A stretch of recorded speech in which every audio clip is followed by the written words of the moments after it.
Thank you very much indeed. Thank you for the invitation and this introduction. It's a great pleasure for me to be here and tell you about pannonhalma. We definitely have a huge history, so there's a lot to tell you about. But of course, I find this place very comfortable, and this beautiful room of the Catholic University, because I come from a Catholic institution, and I was also was able to taste wines from Villain and Tokaj that kind of beat our wines, but Laci Szilágyi was maybe in a more difficult situation than myself as a speaker yesterday, because his talk came right after lunch, which is always very difficult. Today, maybe the topic I'm going to touch upon in the course of my presentation today will be a little lighter than the ones we discussed so far. Of course, there will be some professional aspects in my presentation, but you know, László Szilágyi had this economist approach to his presentation, because the Pannonhalma Abbey's winery, the monastery's winery, and the reconstruction and rebuilding of that winery is something similar to how estates are built, and Pannonhalma estate can now be presented as a good practice. The presentation of the title of my presentation is Conservation and Innovation at the Pannonhalma Monastery Winery. And of course, when you think of Pannonhalma, you think of heritage, tradition, history, but innovation, modernity are just as important to us, and we try to integrate such thoughts, such ideas into our everyday work. Now, first, let me start with.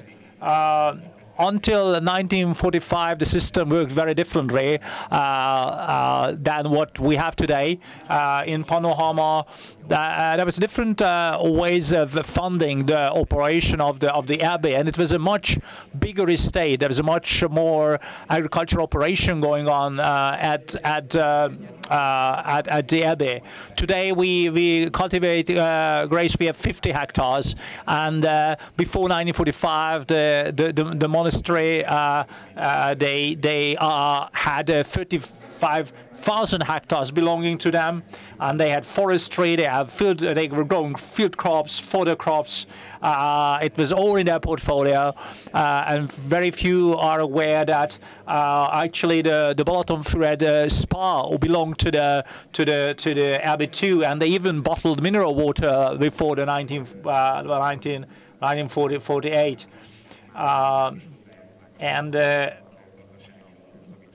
And then, of course, there were lots of donations, and here I mentioned that the many donations also played an important role in providing the financial means to the company, because Lónyai family they actually gave away their properties, part of the properties to the monastery, and this is how they got hold of even Tokaj vineyards back in the day.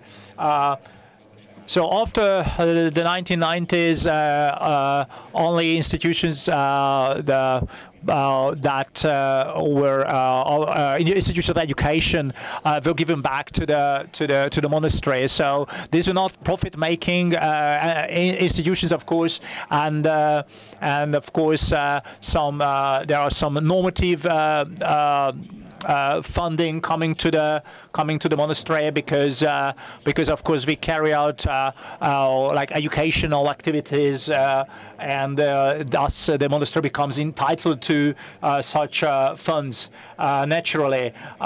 We were able to the various operational funds are not enough. We need to create our own funds. We have to generate our own funds to continue operating the whole institution.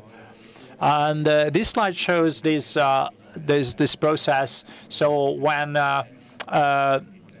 when Catholic institution starts profit-making enterprises, the aim is not to generate profits for themselves, but the very objective should always be to support our various non-profit activities. And during the moral considerations play an important role in these profit-making activities, and of course a religious enterprise, a church's enterprise, always takes account of the benefits of all stakeholders, including suppliers, buyers, etc. Through the 1990s, the tourism was the most important source of revenues for the company. That was the easiest to generate, basically. So basically the same as pilgrims. We call them now visitors. In the old days, they were called pilgrims. And then they started developing various products, including beer and wine, mostly wine actually, because in the early 2000s the idea came up to launch a winery that would belong to the monastery. So now we produce like herb teas, make different liqueurs, herbs, lavender, beauty products, books being published by the monastery, and of course all these products are rooted in the Benedictine traditions, and this is very important for us. So when we decided to relaunch the winery of the monastery, that was the biggest driving force behind this huge history and tradition behind it. The archabbey is the main owner. Now the MBH Bank is the other owner. The archabbey itself didn't have the money to relaunch rebuild the winery and relaunch the wine production on the estate, and so we needed to buy back land and replant them with vines and build a brand new winery and equip it with the right high quality equipment. So we needed a partner, and the bank became our big partner. So the MKB's the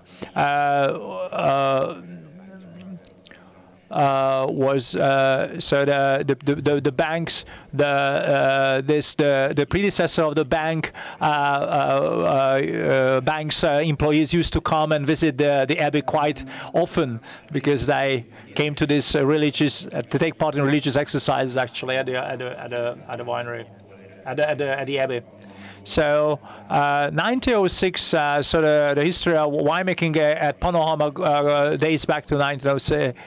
So we have this extremely huge. So the first Benedictine monks came to Hungary from Rome through Prague, and pannonhalma was where they built the first monastery.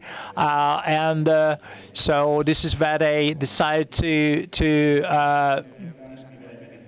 strike their roots, and they came from a Mediterranean culture. So of course bread and wine has a very sacred meanings to the monks, and of course they first started making wine, of course, for the purposes of the liturgical purposes, but then, of course, they started drinking their wine, and it then became a product that they could sell and secured a good revenues, great revenues. The monastery always used the highest available, the best available technology to make wine. When the phylloxera hit Tokaj, the archabbey's plantings were the first to revive right after the phylloxera. They started up nurseries, and then the First World War, the Second World War came, and the archabbey lost everything. And after 50 years, the idea came in now free Hungary how this whole tradition could be restarted. So in the early 2000s, we purchased or we bought back 50 hectares of land and replanted them, and we built a brand new winery there. We have state-of-the-art technology. The original idea was to buy back the old winery of the archabbey, but we didn't succeed in that. So we built a brand new one. So at the ENG Bank, our partner, helped us a great deal in achieving that. Everybody in this room knows everything about Hungary's wine regions, but maybe people of the younger generation in the room may need to be reminded where Pannonhalma is. We are halfway between Bécs, Vienna, and Budapest. We are north of Lake Balaton area, and in this area, we are a center point of winemaking. We have a good classic dry continental climate. We have got the right amount of rainfall every year. And of course, there's a lot of talk about climate change and an increase of average annual temperatures. So if you say you call it global warming, definitely, the weather, extreme weather conditions is something that we can experience every year, but it's still safe to say that we're still in a cool climate area, where the diurnal shift is still very nice, and the difference in temperature between the different seasons. So this all allows us to make a good, crisp wines with high acidity and fruity red wines. And we have limestone in the soil, so we have calcareous soils that really helps us achieve this. Here you see the Pannonhalma Archabbey in this map, and 50 hectares are within 4 to 5 kilometers, within a range of 4 to 5 kilometers of the monastery. In the old days, the archabbey owned vineyards in different wine regions of Hungary.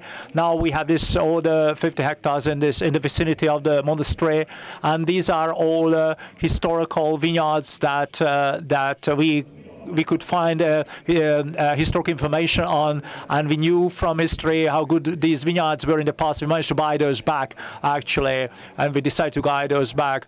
Of course, during the communist regime, the grape varieties became different from what people had grown in this region traditionally. Different clones, basically the high-yielding clones of the grape varieties were the ones that were mostly planted, and Pannonhalma should not be thought of as a white wine producing region at all. When we replanted the sites,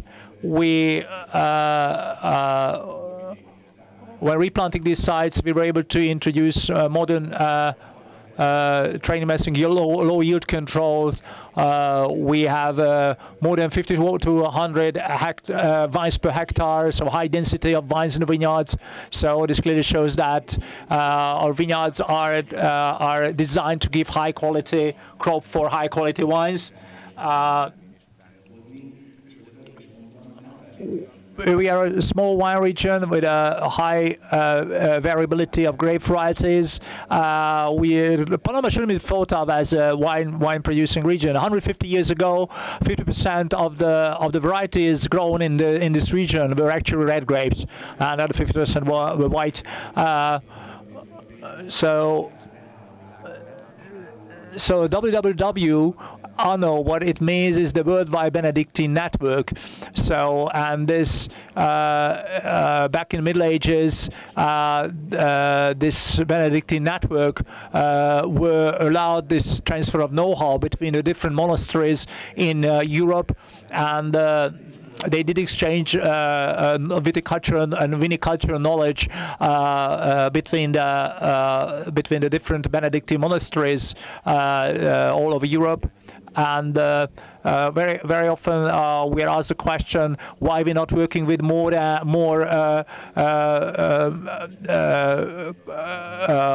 grape varieties, the autochthonous grape varieties. So, but we actually did have international varieties grown in this wine region as early as 150 years ago, and Riesling is pannonhalma's ferment actually, and Riesling is very important for us, and we have a local association called pH value. This is this is a new community brand, and everybody in our wine region agrees that Riesling is the best grape variety and the real center point of production in the region, and everyone in the region agrees with us. So 2/3 of our vineyards are planted with white grapes, 1/3 with red grapes. And we have white varieties that can give nice, crisp, fruity white wines with high acidity, including Riesling, Traminer, and Sauvignon Blanc. We have some Hungarian varieties or regional varieties. We've tried these grapes like Ezeri or Sárfehér, Bakator, but the best quality wines we can make from Olasz Riesling out of the local grape varieties. But we do not make a varietal Olasz Riesling, so we cleaned up our portfolio. It's normally Olasz Riesling blended with other grapes.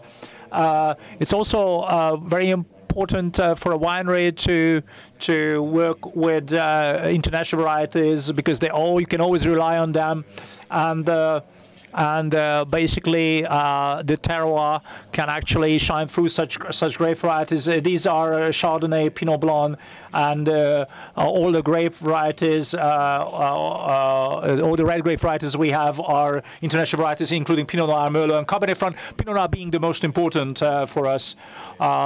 The winery building remains true innovation. It was the first harvest we processed in this new winery was the 2003 vintage, and it's a gravity-fed production line. And Tibor Gál was the winemaker who was the leader of this approach, and we try to avoid the use of pumps to transfer the grapes, the juice, the wine from one point to the other. So the grapes come in at the top, and the wine comes out at the very bottom, and we use just the weight of the crop, the juice, to transfer this around. So this is what it looks like, what the estate looks like from bird's eye view. Some photos of the interior of the winery, and this gives you an idea of what a gravity-fed production line looks like, really. And the grapes come in at the highest point, whether it's red or white grapes. This is where the process starts, and then it goes down deeper through the so-called well house, which is basically an 18-meter tall pipe, and when the lift fails, and then you have to climb up and down the stairs. Yeah, winemakers and a wine professional not very happy with that. And this is the fermentation room at the bottom, and then we have the aging room where we have some barrels. Just one more thought about the technology that we always place and attach great importance to a nice balance between technology and manual work. We are not a technological winery. Wherever it's rational and economical, we like to use high tech in the winery. and we believe we'd like to work more efficiently. Basically, that's why we do this. And the high quality of grapes we produce, we try to transfer this high quality of the crop into the wine. And every technological upgrade was always implemented with a view to achieving this. And recently we did a big upgrade project, and then when COVID hit, and then we had this energy crisis and all these difficulties we faced, then we normally decided to go ahead, and since 2020 we've done multiple upgrades, which cost us a lot, which was a big leaps for us forward. And you cannot really taste these changes in the wine. But every year a little more polished, a little more layered the wines are, and if the technology can really help achieve this, us take these small steps in improving the quality of the final products. We started using flex cube tanks as well, vessels, and we have a stainless steel tank, a fermentation tank, or where we can use counterflow. We don't want to make sparkling wine, but we do experiment with various fermentation methods, pressurized, under pressure, pressurized fermentation methods. So this is a new innovative way of fermenting wine. 2020, when COVID hit, that was the year when we installed our optical grape sorter, and we had to change the grape reception area to make room for this new piece of equipment. Now we know this machinery pretty well. We can parameterize it very efficiently now. That was a big step ahead. When it comes to wines, we make these 3 different main types of wines. Some are the steel tank wines. These wines are all about to present freshness and the fruity character of the wines. We only make one barrel fermented barrel aged wine, white wine, and that's a big body Chardonnay. And we have this richer red wines, and they're getting richer and richer because of the climate change, of course.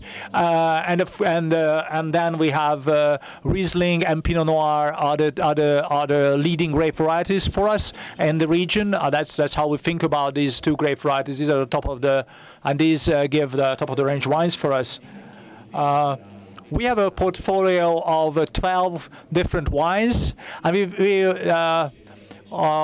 we spent 50 years experimenting and trying to sell wines, and we then landed on this. That now we know this. We have enough experience, actual production experience, to clean up our portfolio. There was a time when we made 18, 20 different wines. We released various. We made some orange wine, and the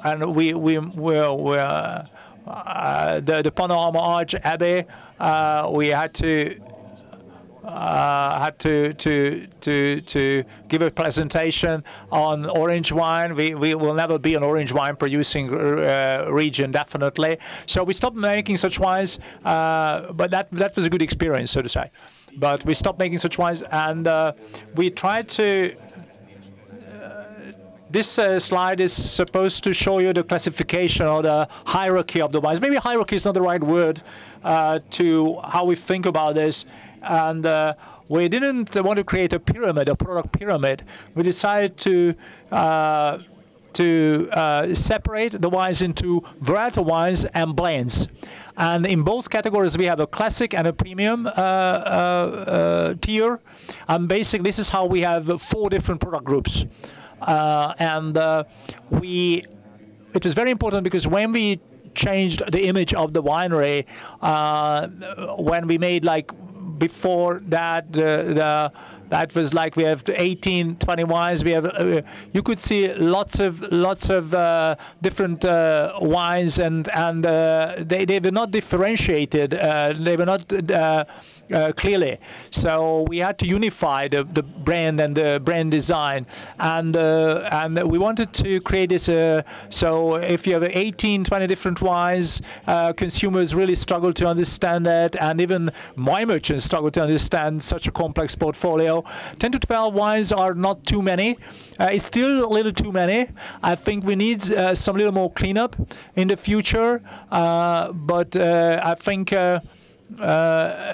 basically every Hungarian wine region must go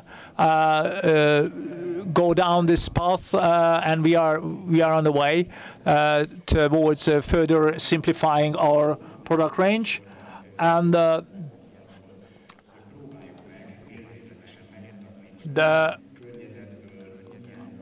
when we created this new label, the idea was to make it very clear what kind of environment these wines come from. Our old labels were very sterile, so to say. They were very elegant, but they didn't really. Even if you go outside, we want to sell these wines outside of Hungary. Even Tokaj struggles to sell the wines, and no one's heard of Pannonhalma, a 600-hectare wine region. It is a wines from a 50-hectare estate. And you must make it clear that through the label that this is a church on the estate. It's a monastery's estate, and it has a huge history. So you can see that Anno Domini 996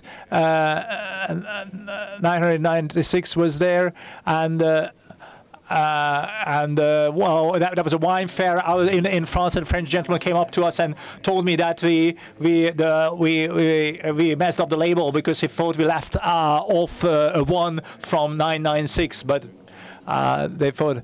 So the monks think differently about us, and these old photos show a little hedonistic life of monks, and this is not something they really identify with.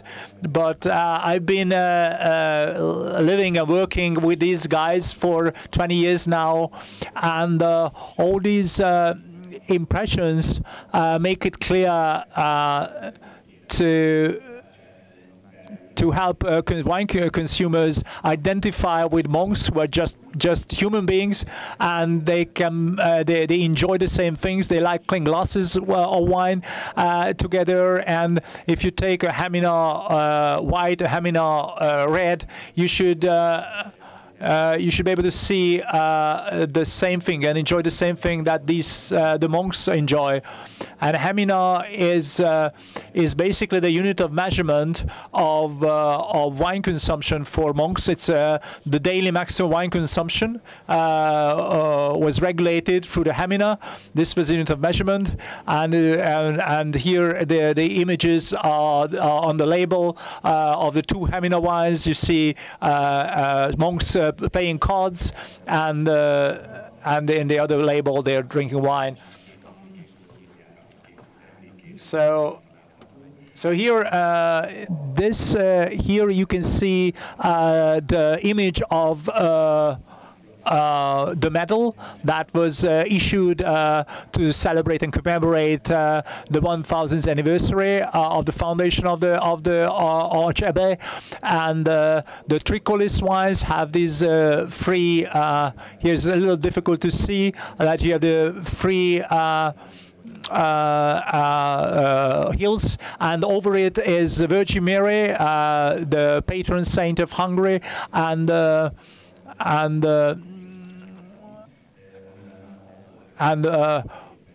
back in the day and even the image of the guy who first took inventory of the vineyards of the archabbey. He is also in this label, and he was the guy from whose writings we know what history of winemaking the archabbey had. And then Infusio, so we have the Infusio on the right-hand side. It's a Merlot, a blend of Merlot and Cabernet Franc, a legendary wine in Hungary, and that's it's similar in we have the Prior red and Prior white wines. If it's Riesling, then it's a single vineyard Riesling, and for the Pinot Noir, it's a barrel selection. And the image on the label, the symbol on the label, is actually the signature of Saint Stephen the First, the very first king of Hungary. And so these are the images that we use to on the labels when we changed when we did the rebranding. And the original idea was we recreated and basically now that we have 10 to 15 years of experience growing grapes, and when we cleaned up the portfolio, this now has an impact. The new the composition of the portfolio basically now impacts the grape varieties we plant out in the vineyards today. Of course, selling wine and marketing, that's the most difficult thing. Making good wine is not enough. And when we launched the Archabbey's winery, we didn't have the capacity, we didn't have the human resources to build our own sales network. And Bortárság, Hungary's largest wine retail chain, was the organization that was selling the wine. They were the exclusive distributors. I haven't yet counted how many countries we now export wine to, but we really our wines are found from Tokyo to New York, and we're really proud of this. And this really means a very it represents a great success in the life of the Archabbey's winery. When our Archbishop was asked, was told many years ago that it's easy for you because the name of the Archabbey will sell anything, and he said yes, but only once. If the wine's not good enough, no one will buy that bottle again. And of course, you shouldn't abuse the confidence of wine buyers, and we try to maintain this high quality and also continuously getting the message out. And of course, it's also a very important part of marketing that we keep bringing our wines to every part of Hungary and the world, and we also like people coming to our place, and tourism remains a very important part of our activities, and it is very obvious, and this is something you need to understand that, and this was really was a failure for me. I'm of a generation. I'm of a generation that has difficulties in following these the new challenges that we say. So we started now working with an external agency and trying to use more online sales and communication. And this is something that this is the area that we are trying to assess and screen now. And then we need to also look into how we manage winery visits and tasting terraces. We need we need a new tasting room, and the purchasing experience it needs to be improved as well. So we'd like to reorganize our wine shop too. The long-term objective is that wine should be. It's been said a lot of time. It's not just an alcoholic beverage. It is an alcoholic beverage, but it's not only. But there's a lot of culture attached to wine, and wine has this has this power to bring people together, and we'd like to make wine be associated with great experiences.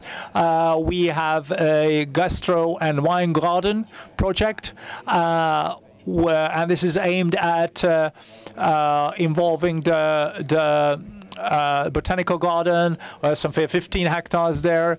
Lots of bushes and shrubs and rare tree species are in there. And we have the herbs garden and the lavender garden, where lots of gastro and wine garden attractions could be installed, and it should with very strong focus on wine, of course.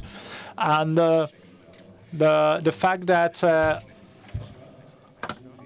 our winemaker, Zsolt Liptai, was voted the winemaker of the year 2024. And of course, Zsolt said that this is an award that is given to one particular person, but there's a team behind him, and we are very proud of him and the whole of Pannonhalma. And I think it's really a family, although we are only employees there. The slogan is that contemporary for 1,000 years, and to be true to this slogan, we need to be to remain innovative.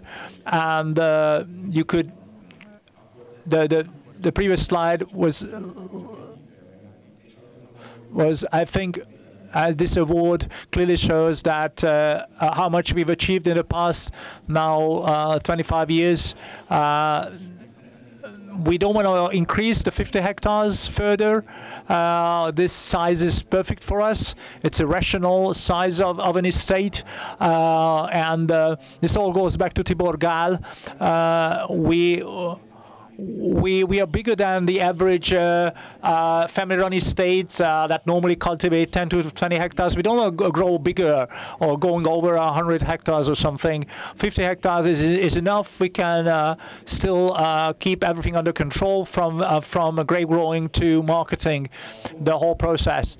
And we now have most of the technological upgrades behind us, and today we produce about 500 to 550,000 bottles a year, and today the brand is pretty well known, and the archabbey has always been well known, and now I think our winery is pretty well known, and luckily we are building an ever stronger presence in foreign markets as well.